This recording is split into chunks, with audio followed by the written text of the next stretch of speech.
No way, ರಾಜೀನಾಮೆ ಹಿಂಪಡೆಯೋ ಮಾತೇ ಇಲ್ಲ ಅಂತ ಹೇಳ್ತಾ ಇದ್ದಾರೆ. ಜಪ್ಪಯ್ಯ ಅಂದ್ರೂ ಹಠ ಬಿಡ್ತಿಲ್ಲ ಯಶವಂತರಾಯ ಗೌಡ ಅವರು. ಪಕ್ಷ ಕಟ್ಟುವಾಗ ಮಾತ್ರ ಹಿರಿಯ ನಾಯಕರು ಬೇಕು.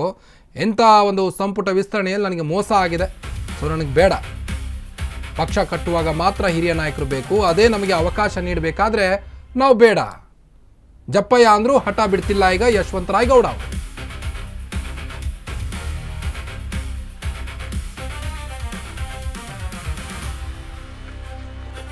ಕಾಂಗ್ರೆಸ್ ಪಾಳ್ಯದಲ್ಲೀಗ ಭುಗಿಲೆದ್ದಿದೆ ಅಸಮಾಧಾನದ ಹೊಗೆ.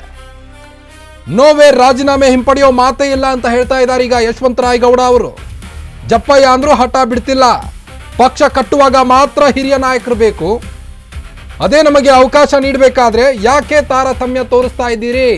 ಹೈಕಮಾಂಡ್ ವರಿಷ್ಠರಿಗೆ ನೇರವಾಗಿ ಸಂದೇಶವನ್ನು ರವಾನಿಸಿದಂಗೆ ಕಾಣ್ತಾ ಇದೆ. ಇಲ್ಲಿಗ ಸುರ್ಜೇವಾಲಾಗೆ ನೇರವಾಗಿ ಟಕ್ಕರ್ ಕೊಟ್ಟಿದ್ದಾರೆ ಇಂಡಿ ಶಾಸಕ ಯಶವಂತರಾಯ ಗೌಡ.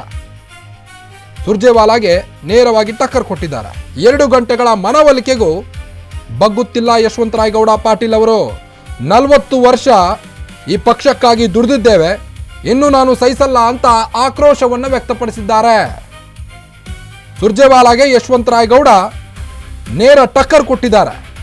ಮಂತ್ರಿಗಿರಿ ಸಿಗದಿದ್ದಕ್ಕೆ ಹಿರಿಯ ಶಾಸಕರೀಗ ಅಸಮಾಧಾನವನ್ನು ಹೊರಹಾಕ್ತಾ ಇದ್ದು, ಕಾಂಗ್ರೆಸ್ನಲ್ಲಿ ಭಿನ್ನಮತ ಶಮನಕ್ಕೆ ಹೈಕಮಾಂಡ್ ಒಂದು ಕಡೆ ಕಸರತ್ತನ್ನು ನಡೆಸಿದೆ.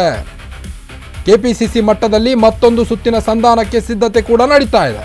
ಮುಂಬರುವ ದಿನಗಳಲ್ಲಿ ಒಳ್ಳೆಯ ಕಾಲ ಬರಲಿದೆ, ಸ್ವಲ್ಪ ತಾಳ್ಮೆಯಿಂದಿರಿ ಅಂತ ಶಾಸಕರ ಶಮನಕ್ಕೆ ಈಗ ಮುಂದಾಗಿದೆ ಹೈಕಮಾಂಡ್, ಈ ಭಿನ್ನಮತದ ಶಮನಕ್ಕೆ. ಆದರೆ ಬಿಲ್ಕುಲ್ ಒಪ್ತಾ ಇಲ್ಲ ಯಶವಂತರಾಯ ಗೌಡ ಅವರು. ಯಾವುದೇ ಕಾರಣಕ್ಕೂ ನಾನು ನನ್ನ ಹಠ ಬಿಡೋದಿಲ್ಲ, ಪಕ್ಷ ಕಟ್ಟುವಾಗ ಮಾತ್ರ ನಾವು ಬೇಕಾಗಿದ್ವಿ, ಈಗ ಸಚಿವ ಸ್ಥಾನ ನೀಡೋಕೆ ಯಾಕೆ ತಾರತಮ್ಯ ಮಾಡಿದ್ರಿ? ಸಂಪುಟದಲ್ಲಿ ನನ್ನ ಹೆಸರೇ ಇಲ್ಲ ಯಾಕೆ? 2 ಗಂಟೆಗಳ ಮನವೊಲಿಕೆಗೂ ಕೂಡ ಯಶವಂತರಾಯ ಗೌಡ ಅವರು ಬಗ್ತಾ ಇಲ್ಲ. ಮುಂಬರುವ ದಿನಗಳಲ್ಲಿ ಒಳ್ಳೆಯ ಕಾಲ ಬರಲಿದೆ ಅಂತ ಒಂದು ಕಡೆ ಹೈಕಮಾಂಡ್ ತಾಳ್ಮೆಯಿಂದ ಇರಿ ಅಂತ ಹೇಳ್ತಾ ಇದ್ರು. ಇಲ್ಲಿ ಪಾಟೀಲ್ ಅವರು ನೇರ ಟಕ್ಕರ್ ಕೊಡ್ತಾ ಇದ್ದಾರೆ. ಸುರ್ಜೇವಾಲಾ ಭರವಸೆಗೆ ಶಾಸಕ ಯಶವಂತರಾಯ ಗೌಡ ಒಪ್ತಾ ಇಲ್ಲ. ಚುನಾವಣೆಯ ಸಂದರ್ಭದಲ್ಲಿ ನೀವು ಕೊಟ್ಟಂತ ಮಾತನ್ನ ಈಡೇರಿಸಿಲ್ಲ, ನನ್ನ ಕ್ಷೇತ್ರದ ಬೆಂಬಲಿಗರ ಜೊತೆ ಶಾಸಕ ಸಮಾಲೋಚನೆಯನ್ನು ನಡೆಸಿದ್ದೇವೆ, ಕಾರ್ಯಕರ್ತರ ಅಭಿಪ್ರಾಯವೇ ಅಂತಿಮ ಅಂತ ಈಗ ಪಾಟೀಲ್ ಅವರು ಹೇಳ್ತಾ ಇದ್ದಾರೆ. ಈಗಾಗಲೇ ಕಾಂಗ್ರೆಸ್ನಲ್ಲಿ ಮಂತ್ರಿಗಿರಿ ಪಟ್ಟಕ್ಕಾಗಿ ಎಲ್ಲೆಲ್ಲೂ ರೊಚ್ಚಿಗೆದ್ದಿದ್ದಾರೆ. ಈಗ ಶಾಸಕರು ರಾಜೀನಾಮೆಯನ್ನು ನೀಡ್ತಾ ಇದ್ದಾರೆ, ರಾಜೀನಾಮೆಗೆ ತೀರ್ಮಾನಿಸಿದ್ದಾರೆ. ಹೈಕಮಾಂಡ್ ವರಿಷ್ಠರಿಗೆ ನೇರವಾಗಿ ಸಂದೇಶವನ್ನು ರವಾನಿಸ್ತಾ ಇದ್ದಾರೆ. ಕೆಪಿಸಿಸಿ ಮಟ್ಟದಲ್ಲಿ ಮತ್ತೊಂದು ಸುತ್ತಿನ ಸಂಧಾನಕ್ಕೂ ಕೂಡ ಈಗಾಗಲೇ ಹೈಕಮಾಂಡ್ ವರಿಷ್ಠರು ಪ್ಲಾನ್ ಹಾಕ್ಕೊಂಡಿದ್ದಾರೆ. ಆದರೆ ಕೆಲ ಶಾಸಕರು ಬಿಲ್ಕುಲ್ ಒಪ್ತಾ ಇಲ್ಲ, ಯಾವುದೇ ಕಾರಣಕ್ಕೂ ಕೂಡ ನಾವು ರಾಜೀನಾಮೆಯನ್ನು ಹಿಂಪಡೆಯೋ ಮಾತೇ ಇಲ್ಲ. ಒಂದು ಕಡೆ ಹೈಕಮಾಂಡ್ ವರಿಷ್ಠರು ಹೇಳ್ತಾ ಇದ್ದಾರೆ, ಡೈರೆಕ್ಟ್ ಆಗಿ ಯಾರು ರಾಜೀನಾಮೆ ಕೊಡ್ತಾರೋ ಅದನ್ನು ಅಂಗೀಕಾರ ಮಾಡಿ ಅಂತ ಕೆಲವೊಂದು ಕಡೆ ಮಾತುಗಳು ಕೇಳಿ ಬರ್ತಾ ಇದೆ. ಇದೆಲ್ಲದರ ಮಧ್ಯೆ ಸುರ್ಜೇವಾಲಾ ಅವರು ಶಾಸಕರ ಮನವೊಲಿಸಲಿಕ್ಕೆ ನಿಂತಿದ್ದಾರೆ. ಆದರೆ ಶಾಸಕರು ಬಿಲ್ಕುಲ್ ಒಪ್ತಾ ಇಲ್ಲ. ನಮಗೆ 40 ವರ್ಷ 30 ವರ್ಷ ಪಕ್ಷಕ್ಕಾಗಿ ದುಡಿದಿದ್ದೇವೆ, ಪಕ್ಷವನ್ನು ಬೆಳೆಸಿದ್ದೇವೆ, 40 ವರ್ಷ ಸಹಿಸಿದ್ದೇವೆ ನಮ್ಮ ಪಕ್ಷವನ್ನು, ಇಷ್ಟೆಲ್ಲ ಮಾಡಿದರೂ ಸಹಿತ ಯಾಕೆ ತಾರತಮ್ಯ ಮಾಡಿದ್ರಿ? ನಮಗೆ ಅವಕಾಶ ಯಾಕೆ ಕೊಡ್ತಾ ಇಲ್ಲ, ನೀವು ಕೊಟ್ಟಿಲ್ಲ ಯಾಕೆ ಅಂತ ಈಗ ಅಸಮಾಧಾನವನ್ನು ವ್ಯಕ್ತಪಡಿಸ್ತಾ ಇದ್ದಾರೆ ಯಶವಂತರಾಯ ಗೌಡ ಅವರು. ಜಪ್ಪಯ್ಯ ಅಂದರೂ ಹಠ ಬಿಡ್ತಾ ಇಲ್ಲ ಅವರು.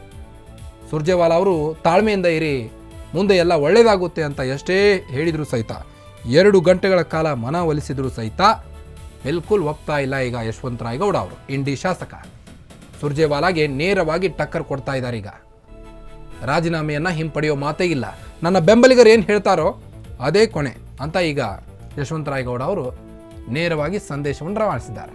40 ವರ್ಷ ಸಹಿಸಿದ್ದೇವೆ ಪಕ್ಷವನ್ನು, ಪಕ್ಷ ಬೆಳೆಸೋಕೆ ನಾವು ಬೇಕು, ಎಲೆಕ್ಷನ್ ಬಂದಾಗ ನಾವು ನೆನಪಾಗ್ತೇವೆ, ಇದೆಲ್ಲ ಆದಾದ ನಂತರ ಪಕ್ಷಕ್ಕಿಷ್ಟೆಲ್ಲ ದುಡಿದ್ರು ಸಹಿತ ನಮಗೇನಿದು ಬೆಲೆ ಇದೆ ಇಲ್ಲಿ? ಹಾಗಾಗಿ ಕಾಂಗ್ರೆಸ್ನಲ್ಲೀಗ ಭಿನ್ನಮತ ಭುಗಿಲೆದ್ದಿದೆ. ಕೆಪಿಸಿಸಿ ಮಟ್ಟದಲ್ಲಿ ಮತ್ತೊಂದು ಸುತ್ತಿನ ಸಂಧಾನಕ್ಕೂ ಕೂಡ ಈಗಾಗಲೇ ಸಿದ್ಧತೆಯನ್ನು ಮಾಡಿಕೊಳ್ತಾ ಇದೆ. ಆದರೂ ಸಹಿತ ಕೆಲ ಶಾಸಕರು ಕೇಳ್ತಾ ಇಲ್ಲ. ಇನ್ನು ವಿಜಯನಗರದಲ್ಲಂತೂ ಕಾರ್ಯಕರ್ತರು ಟಿಟಿ ಮೂಲಕ ಕೆಪಿಸಿಸಿ ಕಚೇರಿಗೆ ಹೋಗಿ ಪ್ರಿಯಾ ಕೃಷ್ಣ ಹಾಗೂ ಕೃಷ್ಣಪ್ಪ ಅವರು ರಾಜೀನಾಮೆಯನ್ನು ನೀಡಲಿಕ್ಕೆ ಮುಂದಾಗಿದ್ದಾರೆ. ಒಂದು ಕಡೆ ಕಾರ್ಯಕರ್ತರು ಕೂಡ ಅಷ್ಟೇ ಸಿಟ್ಟಿನಿಂದ ಪಕ್ಷದ ವಿರುದ್ಧ ಮಾತನಾಡ್ತಾ ಇದ್ದಾರೆ. ಪಕ್ಷಕ್ಕಾಗಿ